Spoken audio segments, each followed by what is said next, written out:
Pour un Congolais qui rêve du Canada, les parcours commencent bien avant de poser les pieds à l'aéroport. Ils commencent par une montagne de papiers, d'exigences, d'épreuves à fournir. Car partir au Canada ne se décide pas sur un coup de tête. C'est une véritable opération logistique, mentale et souvent émotionnelle. Mais que demande-t-on réellement à un Congolais qui veut émigrer? Quels sont les documents à fournir, les critères à remplir, les efforts à déployer?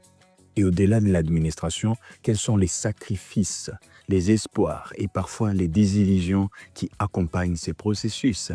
Bienvenue dans cette vidéo. On va découvrir les mythes du rêve canadien. On va examiner en détail ce que le Canada attend d'un candidat congolais à l'immigration. Des diplômes, oui, mais aussi du courage, de la patience et parfois un peu de chance. Les rêves commencent sur les paquets, les exigences des bases. Pour commencer une procédure d'immigration vers le Canada, un Congolais doit d'abord faire face à un labyrinthe administratif. Premier choc. Il n'existe pas une seule façon d'immigrer, mais des dizaines. Il y a les programmes d'entrée express, les permis d'études, les demandes d'asile, les regroupements familiaux ou encore les programmes des candidats des provinces. Chaque voie a ses propres exigences, mais toutes ont un point commun, un dossier solide. Pour les candidats qualifiés, le Canada veut voir des diplômes reconnus, des années d'expérience, une bonne maîtrise du français et de l'anglais, et une capacité d'intégration sur le plan économique. Les gouvernements canadiens utilisent un système de points pour évaluer ces critères. Si vous êtes jeune, éduqué, bilingue et expérimenté, vous avez plus les chances. Mais même avec un bon profil, les processus restent exigeants. Il faut faire traduire ces documents, obtenir des évaluations des diplômes EDE, passer des textes des langues comme les IELTS et surtout prouver sa capacité financière. Pour un étudiant par exemple, les autorités canadiennes demandent de prouver que vous pouvez subvenir à vos besoins pendant toute la durée de vos études. Souvent, plus de 12 000 $ canadiens par an. Un montant énorme pour une grande majorité des Congolais. Et cela s'ajoute la difficulté de réunir les preuves financières exigées. Fiches de paye de parents, attestations bancaires, lettres de soutien, tout est passé au peigne fin. Les rêves commencent donc avec des papiers, mais aussi beaucoup de patience. Comme chaque formulaire, chaque preuve, il faut du temps, de l'argent et parfois des nerfs d'acier. Les tests invisibles. Convaincre un visa officer. Une fois les dossiers déposés, la décision ne repose plus sur des chiffres, mais sur une interprétation humaine.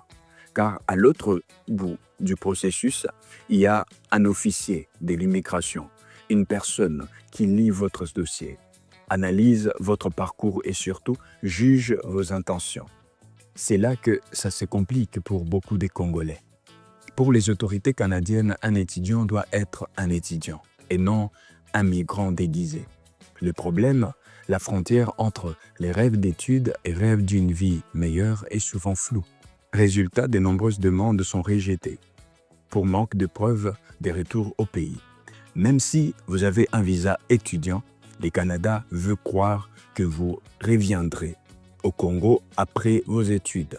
Il faut donc prouver les attaches solides, une famille proche, rester au pays, un travail en attente, une maison à entretenir. Cette logique est souvent perçue comme hypocrite, car tout le monde sait que la plupart des étudiants espèrent rester. Mais c'est justement là que les visa officers testent votre cohérence. Si votre lettre de motivation laisse entendre que vous voulez rester au Canada, votre dossier sera refusé. Et parfois, même avec tous les documents en ordre, il suffit d'un soupçon. pour que les rêves s'effondrent. Car au fond, ce n'est pas seulement une question des papiers, c'est une question des perceptions. Les visa officers ne vous rencontrent pas en personne. Ils lisent vos intentions entre les lignes. Un détail peut tout faire basculer. Un compte bancaire trop récent, une lettre bancale, un parcours professionnel peu clair. Ce qui est demandé ici, ce n'est pas juste des preuves, c'est une histoire crédible, cohérente et rassurante. Et pour beaucoup, c'est là que les défis commencent vraiment. Ce qu'on ne dit pas est l'exigence mentale et émotionnelle. Derrière chaque demande de visa, il y a une montagne d'émotions. L'attente, le stress, la peur du rejet et ce qu'on demande sans les dire. À chaque Congolais qui veut partir, c'est de tenir bon. Il faut gérer les allers-retours dans les cybercafés, les retards administratifs, les messages flous sur les plateformes d'immigration et surtout sur l'incertitude totale. Beaucoup de candidats vivent des mois entiers dans une forme de suspense. Chaque jour, ils actualisent leur boîte email. Chaque appel inconnu fait battre les cœurs plus fort. Parfois, tout cela se termine par un simple email. Votre demande a été refusée. Ce qu'on demande ici sans les formuler, c'est une résilience mentale. Il faut accepter de revoir ses projets, de réessayer, de recommencer. Autre exigence invisible, les soutiens moraux, car la famille souvent ne comprend pas les lenteurs du processus. Elle attend des résultats, de bonnes nouvelles, parfois même elle a déjà organisé une fête pour les futurs résidents canadiens, mais voilà, les refus arrivent sans prévenir. Et pour ceux qui réussissent, un autre défi commence, partir loin des siens, dans un pays inconnu, sous un climat glacial, une pression immense sur les épaules. Car derrière les rêves canadiens, il y a aussi la solitude, les chocs culturels, les poids des attentes.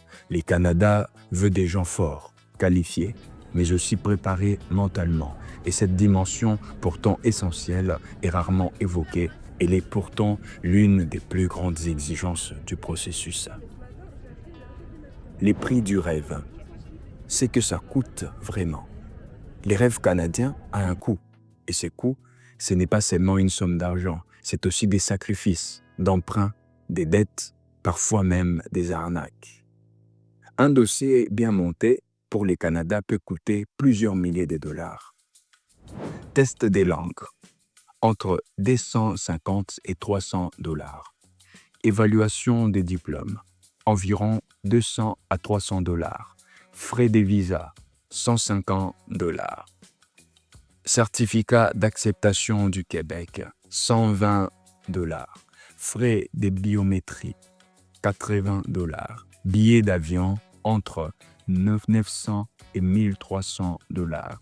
Preuve de fonds, 10 000 à 13 000 dollars. Et à cela, il faut ajouter les frais des agences. De nombreuses personnes font appel à des consultants en immigration. Certains sont honnêtes, d'autres beaucoup moins. Des milliers de Congolais ont été victimes des faux agents, des promesses bidons, des lettres d'admission fictives.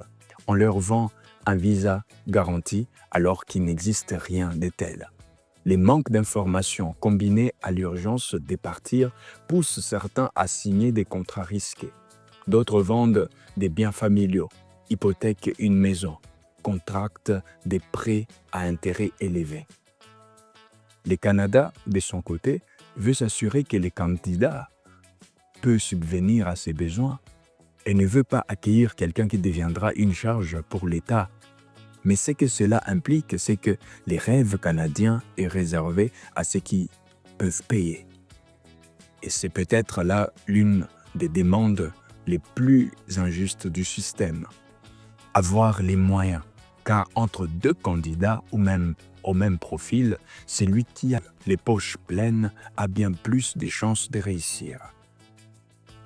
Derrière les exigences, une autre réalité, celle du pays d'accueil. Une fois arrivé au Canada, les exigences ne s'arrêtent pas. Elle change des formes. On demande maintenant aux Congolais d'être efficaces, rapides et surtout adaptables.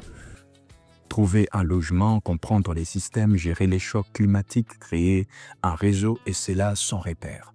On lui demande aussi de performer, trouver un emploi rapidement, s'intégrer dans un milieu qui n'a souvent rien à voir avec Kinshasa. Parfois, il faut accepter de recommencer, tout en bas de l'échelle. Livreur, Uber, agent de sécurité, caissier, même si on a un diplôme d'ingénieur ou un master en gestion, le Canada offre des opportunités, mais il ne fait pas des cadeaux. Le système est structuré, mais impersonnel. Il ne prend pas en compte les sacrifices du passé, seulement la capacité d'adaptation présente. Ce qu'on attend ici du nouvel arrivant, c'est qu'il s'intègre sans bruit, qu'il accepte les règles du jeu, qu'il s'adapte vite à un rythme de vie exigeant.